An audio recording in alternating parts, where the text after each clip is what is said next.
2020년 전대미문의 코로나19 사태가 전 세계를 강타하였습니다. 그리고 그 여파로 모든 것이 바뀌었습니다. 모든 것이 변화하였습니다.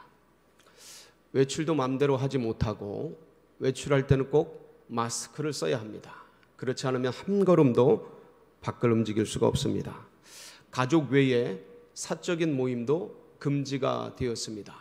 그래서 저희는 송년 모임도 할 수 없었고 신년 모임도 엄두를 못 내고 있습니다. 모든 공동으로 모이는 모든 모임이 중지됐기 때문입니다. 그래서 심지어 저희 예배도, 하나님께 올려드리는 이 예배도 비대면으로 온라인으로 드리게 되었습니다. 물론 주님께서 긍휼을 베푸시어서 이 모든 환난과 어려움들이 속히 지나가게 하실 줄 믿습니다. 그러나 이러한 상황이 일회적으로 끝날 것 같지는 않습니다. 이제 이러한 상황을 우리가 앞으로도 계속해서 일어날 여지를 두고 그렇게 생각해야 되는 그런 상황 가운데 우리가 놓여져 있습니다. 무엇보다 지난 1년 계속되는 코로나19의 이 언택트 상황 속에서 시대적인 흐름, 그리고 이 사회적 충격 속에서 떠밀려 가면서 어떤 면에는 정신없이 당황하면서 우리 믿음의 백성들이, 크리스천들이 나도 모르게 여러 가지 이 상황과 어려움 속에서 어떻게 신앙생활을 해나가야 하는가, 이 상황을 어떻게 믿음으로 대처를 해나가야 하는가, 이런 것들을 판단하기가 참 쉽지 않은 상황 가운데 놓여지게 되었다라는 것입니다. 대부분 우리들은 그렇게 생각했습니다. 금방 옛날로 돌아가겠지. 아마도 잠시 후면 제자리로 찾아갈 수 있을 거다.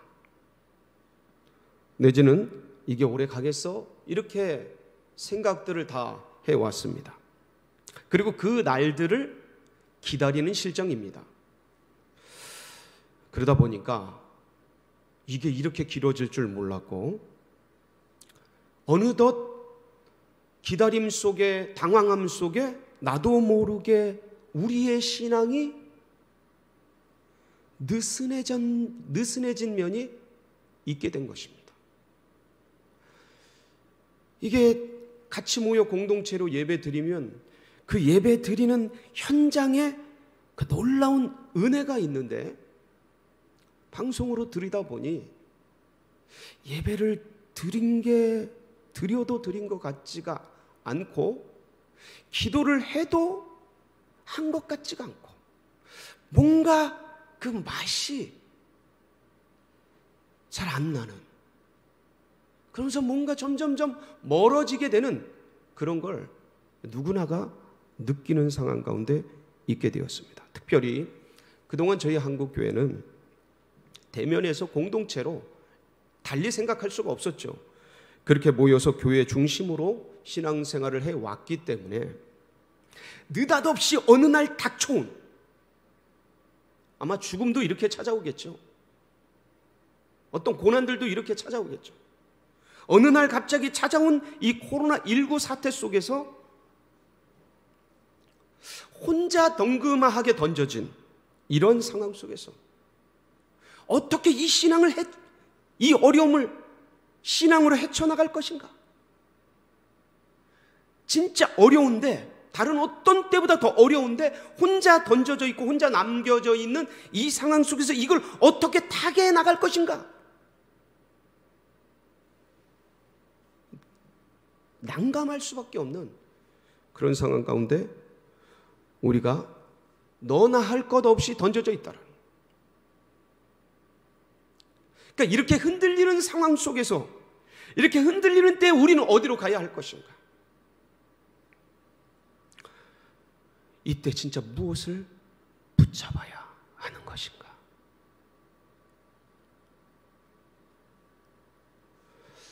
여러분, 우리는 어디로 가야 하죠?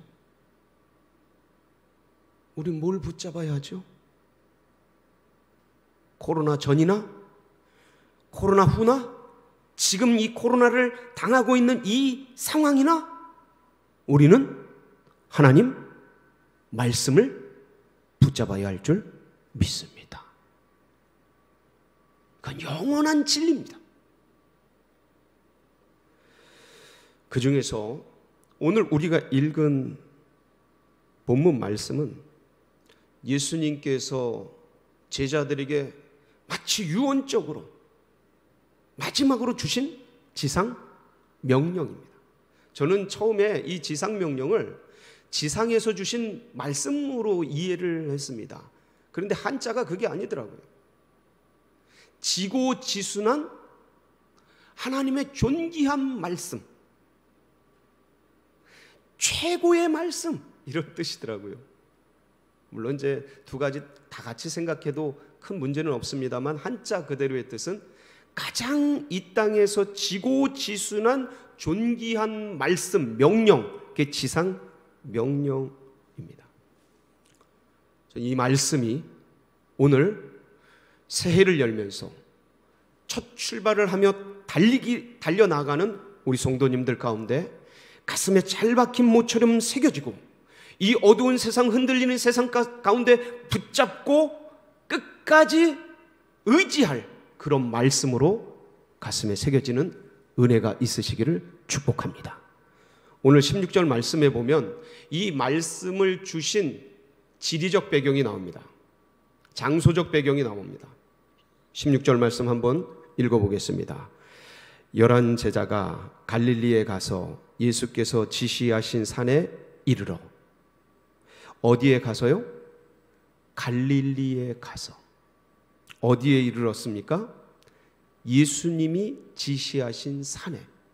그러니까 이 산은 갈릴리에 있는 어떤 모종에 주님께서 모이라고 말씀하신 산이 되겠습니다. 가롯 유다를 뺀 11 제자가 주님의 말씀에 의해서 갈릴리로 내려갔고, 내려간 그 상황 속에서 지명하신 그 산에 모이게 되었습니다. 거기서 말씀하신 내용입니다. 여기서 우리가 살펴봐야 될 게 있습니다. 예수님은 돌아가신 후에 이 땅에서 40여일간을 계셨습니다. 그런데 이 40여일 계시는 동안 부활하신 뒤에 예루살렘에서 어느 정도의 시간을 가지셨습니다. 그리고 그 제자들에게 정신없이 당황하면서 어디로 가야 할지 향방을 모른 채 마치 닭 쫓던 개 지붕 쳐다보는 격으로 주인 잃은 그러한 어떤 외로운 기러기처럼 그렇게 예루살렘의 방에 모여서 두려워 떨며 있는 그 제자들에게 주님께서는 갈릴리에서 만나자고 말씀을 하셨습니다. 근데 이 제자들이 40여일 주님이 이 땅에서 계시는 동안 며칠 동안 이 예루살렘에 있었냐면 부활 후에 약 8일간 예루살렘에 있게 됩니다. 요한복음 20장 26절입니다. 요한복음 20장 26절 제가 봉독해 드리겠습니다. 8일을 지나서 제자들이 다시 집 안에 있을 때에 도마도 함께 있고 문들이 닫혔는데 예수께서 오사 가운데 서서 이르시되 너희에게 평강이 있을지어다 하시고. 예수님이 태어나셔서 부활 후 첫 새벽에 막달라 마리아와 수잔나와 몇몇 여인들을 만나고 그 뒤에 또 베드로를 만나고 엠마오로 내려가는 두 제자를 만나고 그리고 도마가 없을 때에 10제자가 모였을 때 예수님이 나타나셔서 제자들을 만나시게 됩니다. 그런데 그때 도마가 없었어요. 근데 도마가 나는 주님의 손바닥에 손가락을 넣어보고 주님의 옆구리에 손을 넣어보지 않으면 난 못 믿겠다 라고 이야기를 하죠. 그 도마를 위해서 주님께서 8회 때에 나타나셔서 대면하여 보여주십니다. 그러니까 그 기간 동안 어디에 계시냐면 예수님은 제자들도 예루살렘에 있었고 그리고 예수님도 예루살렘에 있게 되십니다. 그 후에 어디로 내려가시냐면 바로 오늘 우리가 읽은 이 본문, 11 제자가 갈릴리에 가서, 갈릴리로 내려가서 거기서 예수님께서 밤새도록 고기 잡았으나 한 마리도 못 잡은 그 제자들에게 배 오른편에 그물을 내려라 라고 하면서 거기서 153마리의 물고기, 큰 물고기를 잡는 그 은혜를, 기적을 경험하게 하시죠. 그리고 베드로와 제자들을 만나서 조반 식사를 하시면서 베드로에게 네가 나를 사랑하느냐? 내 어린 양을 먹여라. 네가 나를 사랑하느냐? 내 양을 쳐라. 네가 나를 사랑하느냐? 이 3번을 물으시고 베드로의 수석 제자권을 회복해 주십니다. 요 갈릴리 해변에서 일어난 회복의 사건 이후에 제자들을 지명해서 모으신 곳이 바로 이 어떤 산입니다. 갈릴리의 어떤 산. 주님이 이곳에 모이신 거예요. 자, 이곳에 모이셔서 오늘 지상명령을 하시는데, 이 지상명령을 하기 전에 우리가 한 번 더 봐야 될 게 뭐냐면, 예루살렘의 여드레간, 적어도 기록된 말씀은 그렇습니다. 여드레간 그렇게 있던 제자들, 예수님, 그리고 다시 갈릴리로 가서 갈릴리에서 고기 잡는 어부들을 만나시고 갈릴리에 이 지상명령을 내리실 그 산에 오르신 제자들과 예수님, 그리고 다시 어디로 보내시냐면 예루살렘으로 보내십니다. 제자들을. 누가복음 24장 49절에 보면 제자들이 마지막 예수님의 승천을 어디에서 하는지가 기록이 되어 있습니다. 같이 한번 읽어보겠습니다.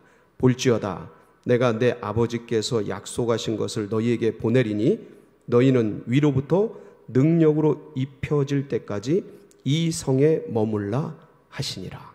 이 성이 어딜까요? 사도행전 1장 4절. 사도와 함께 모이사 그들에게 분부하여 이르시되 예루살렘을 떠나지 말고 내게서 들은 바 아버지께서 약속하신 것을 기다리라. 제가 지금 장소적 배경을 왜 이렇게 세세하게 말씀을 드리냐면, 예루살렘에 당황하면서 예수님이 돌아가시고 부활하셨으나 당황하면서 어찌할 바 모르는 제자들의 그 모습, 두려워 떨면서 밖을 나가기가 어려워 문을 잠그고 이제 우리가 어떻게 해야 되나, 어디로 가야 되나, 무엇을 해야 되나, 이 상황을, 예수님이 없는 상황을, 예수님이 돌아가신 이 상황을 어떻게 헤쳐나가야 되나, 우리는 무엇을 해야 되나 고민하고 암담해하는 그 제자들을 어디로 부르셨어요?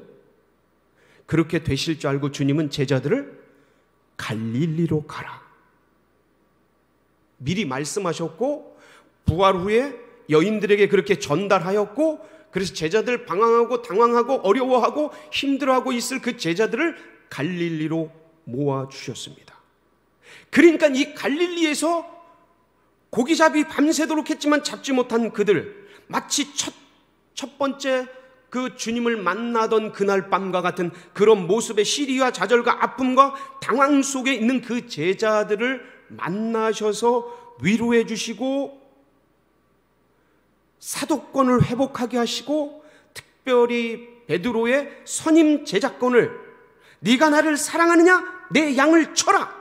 제자들 앞에서 명확하게 3번 부인하고 저주하고 맹세한 그 베드로의 마음을 3번 물으심으로 회복시켜 주시고 일으켜 주시고 새롭게 하신 그 일들을 하기 위해서 갈릴리에서 만나셔서 회복시킨 후에 다시 어디로 보내셨냐면 예루살렘. 자신들을 죽일지도 모르는 그 예루살렘으로 다시 보내시게 됩니다. 이 예루살렘에서의 일들은 우리가 다음 주에 다시 나누게 될 겁니다. 근데 오늘은 바로 이 예루살렘과 예루살렘, 주님이 돌아가시고 어쩌지 못할 당함과 어려움 속에 던져져 있는 그 제자들, 이 코로나19를 만나서 어쩌지 못하고 당황하고 있는 이 우리들. 그런데 다시 예루살렘에서 주의 복음을 들고 예루살렘과 온 유대와 사마리아 땅끝까지 이르러 주의 복음을 전하게 될 그 제자들, 그 사도들, 그 사이에 뭐가 있냐면 갈릴리가 있는 거죠. 이 갈릴리는 제자들에게 로뎀나무 아래 같은 곳이에요. 여기서 힘을 얻고 회복을 얻었던 거예요. 그 제자들의 일그러지고 어그러지고 미안하고 민망하고 아픈 그 마음들을 주님이 친히 만나서 조반을 떼시고 생선을 나눠주고 떡을 나눠주시면서 어루만지고 터치해 주시고 다시 생각나게 하시고 첫사랑을 다시 일으켜 주시고 다시 그 마음을 당황하고 정신없고 어디로 가야 할지 모르는 그 영혼들에게 달려가야 될 길이 어딘지를 새롭게 말씀하시고 어루만져 주신, 그리고서 주신 말씀이 바로 오늘 이 산에서 말씀하신 지상명령입니다. 여러분, 이 말씀은 베드로가 깊은 곳에 가서 그물을 내렸을 때 만났던 그 첫 번째 만남 속에서 네가 이후로는 사람을 낚는 어부가 되리라 라는 말씀의 연장선입니다. 좀 더 디테일하게 말씀하시는 거죠. 좀 더 풍성하게 말씀하신 것이죠. 여러분, 이 말씀을 듣는 제자들은 이 갈릴리에서 지금도 당황하고 있어요. 물론 이제 이 지상명령과 이 갈릴리 시간들을 통해서 이 회복이 됩니다.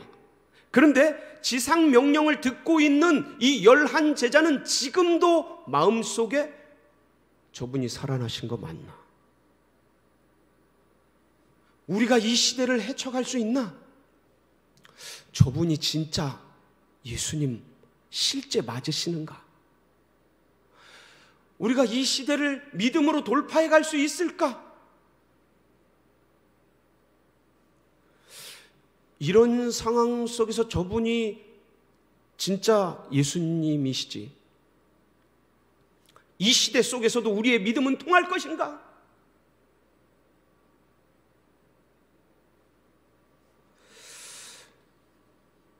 이러한 상황 속에서 이 제자들이 던져져 있습니다. 그게 17절이에요. 17절 말씀 보겠습니다. 예수를 배웠고 경배하나 아직도 의심하는 사람들이 있더라. 당황스럽고 어렵고 힘들고 기독교가 이 시대 가운데 여전히 통할까? 예수 신앙이 이 참담함 속에서도 힘이 되는가? 경제적으로 정치적으로 압박받고 무너지고 이렇게 완전히 파괴된 듯한, 교회마저 모이지 못하고 감소하고 있고 처절하게 무너지는 듯한 이 시대 속에서도 내가 붙든 크리스찬의 이 신앙이 유효한 것인가? 의심하고 당황하고 괴로워하고 있는 그 제자들이나 우리나 어떤 면에서는 굉장히 유사한 면이 많이 있습니다. 그런데 그러한 제자들을 향해서 주님 말씀하십니다. 뭐라고 말씀하셔요? 18절입니다. 19절 보실까요? 그러므로 너희는, 누구는요? 그러므로 너희는, 너희가 누굽니까? 지금 의심하고 있고, 지금 이 상황 가운데 당황하고 있고, 지금 아파하고 있고, 힘들어하고 있고, 괴로워하고 있고, 이게 될까 말까? 앞으로 어디로 가야 할까? 지금 길은 있는 것인가? 당황하고 어려워하고 힘들어하고 있는 그 제자들. 그런데 그런 주님과 공생애를 통해서 3년 6개월 기적을 경험하고 은혜를 경험하고 찬란한 하나님 나라의 영광을 꿈꾸고 이제 주님과 함께라면 모든 것을 할 수 있다는 강한 믿음과 능력과 그 기적을 경험했던 그 제자들. 그러나 지금은 던져져서 의심하고 어려워하고 괴로워하고 믿음이 흐릿하고 신앙 내가 있었던 거 맞나? 이 상황 가운데 이래 보니까 내 밑바닥이 다 드러나고, 야, 아무것도 아닌데 내가 진짜 믿음의 사람 맞나? 의심하고 있고 괴로워하고 있는 그 제자들. 한마디로 말하면 이 시대 속에서, 고난 속에서, 예수님이 돌아가시고 어려움 속에서 쓴맛 단맛 다 보고, 이 코로나19 상황 속에서 어려운 고통, 힘든 내 밑바닥, 신앙의 바닥들을 전부 경험하고 그랬던 너희는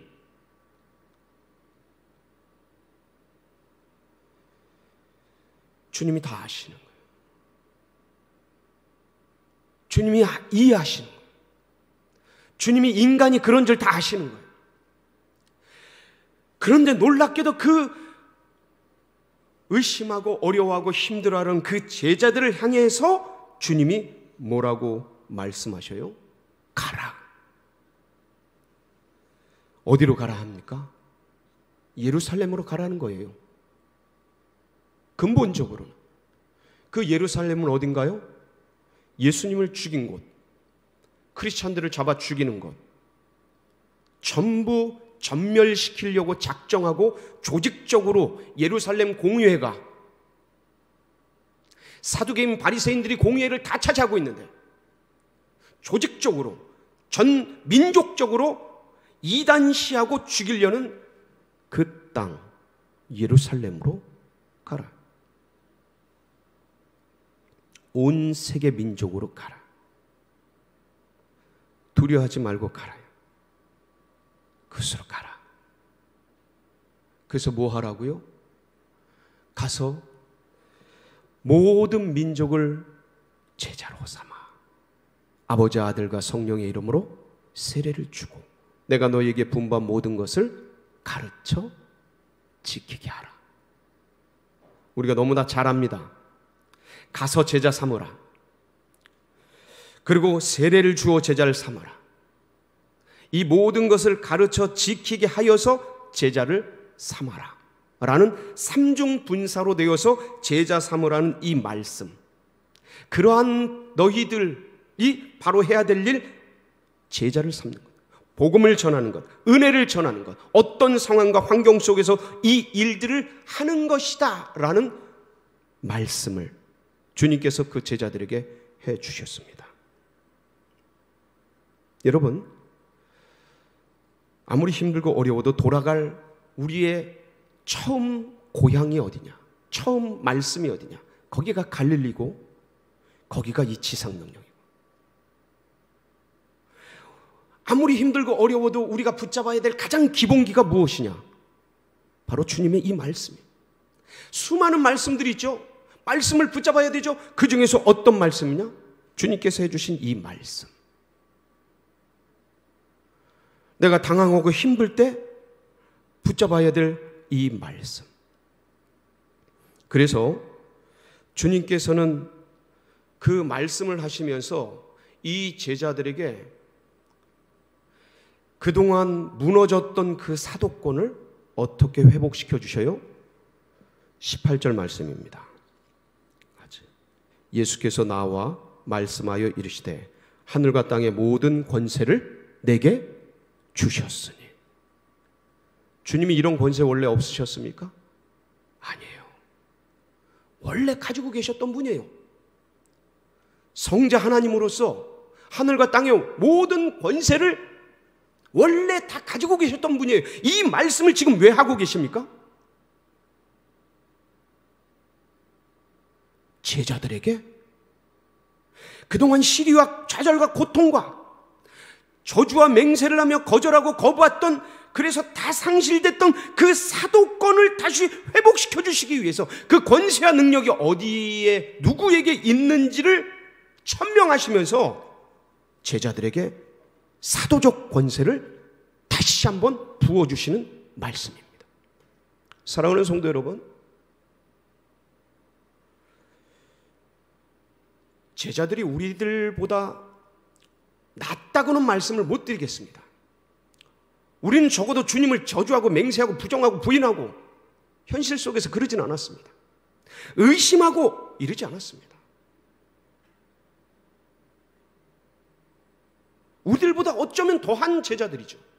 그들에게 주님이 다시 사도권을 부어주십니다. 하늘과 땅의 모든 권세를 내게 주셨으니 너희들 받아라. 이 말씀은 제자들에게 뿐만 아니라 주님을 믿고 따라가는 오늘날을 코로나 이 시대를 살아가는 우리들에게도 동일한 말씀이고 위임이고 명령인 것을 믿습니다. 사랑하는 성도 여러분, 다시 일어나십시오. 하늘과 땅의 권세를 누가 가지고 계십니까? 우리 구주 예수께서 가지고 계십니다. 우린 연약하여 부족하여 넘어지고 쓰러지고 부정하고 부인하고 의심하고 저주하고 맹세할 수 있는 그런 사람들입니다. 그러나 주님께서 그러한 너희들에게 이 말씀과 권세를 주고 계십니다. 우리가 돌아가야 될 곳, 다시 붙잡아야 될 것, 그것은 복음입니다. 가장 기초적이고 기본적인 것입니다. 넘어지고 쓰러졌을 때 붙잡아야 될 것이 바로 그겁니다. 그래서 우리가 영원한 노스텔지어, 영원히 붙잡고 갈 부르심의 표대, 말씀입니다. 다시 말씀을 붙잡으십시오. 다시 말씀을 펴십시오. 다시 선반에서 성경을 꺼내십시오. 다시 읽으십시오. 작정하고 통독하십시오. 거기서 주님이 새롭게 말씀하실 겁니다. 새로운 레마의 말씀이 들리기 시작할 겁니다. 이 고난과 고통을 겪은 뒤에 읽는 말씀은 다르다는 겁니다. 그 이전과는 다르다는 겁니다. 코로나 이전과는 다르다는 겁니다. 제자들이 이렇게 부인하고 맹세하기 이전에 주님의 말씀을 읽는 것과 그 이유는 다르다는 겁니다. 다시 붙잡으십시오. 감동이 새로울 겁니다. 레마의 말씀이 완전히 새롭게 들릴 것입니다. 다시 기도의 자리에 나가십시오. 다시 무릎 꿇으십시오. 홀로 성전에 올라오십시오. 홀로 기도의 골방에 들어갔어요. 가서 기도하세요. 주님 이름 부르짖으세요. 예수 이름으로 부르짖으세요. 감동이 다를 겁니다. 이전과 완전히 다를 겁니다. 코로나 이전 2020년과 2021년에 부르짖는 그 기도는 다를 겁니다. 왠지 아십니까? 고난을 겪고 부르짖는 기도는 그 전과는 다른 것입니다. 그래서 우리는 다시 붙잡아야 합니다. 다시 기본으로 돌아가야 합니다. 말씀과 기도, 말씀 묵상, 중보 기도.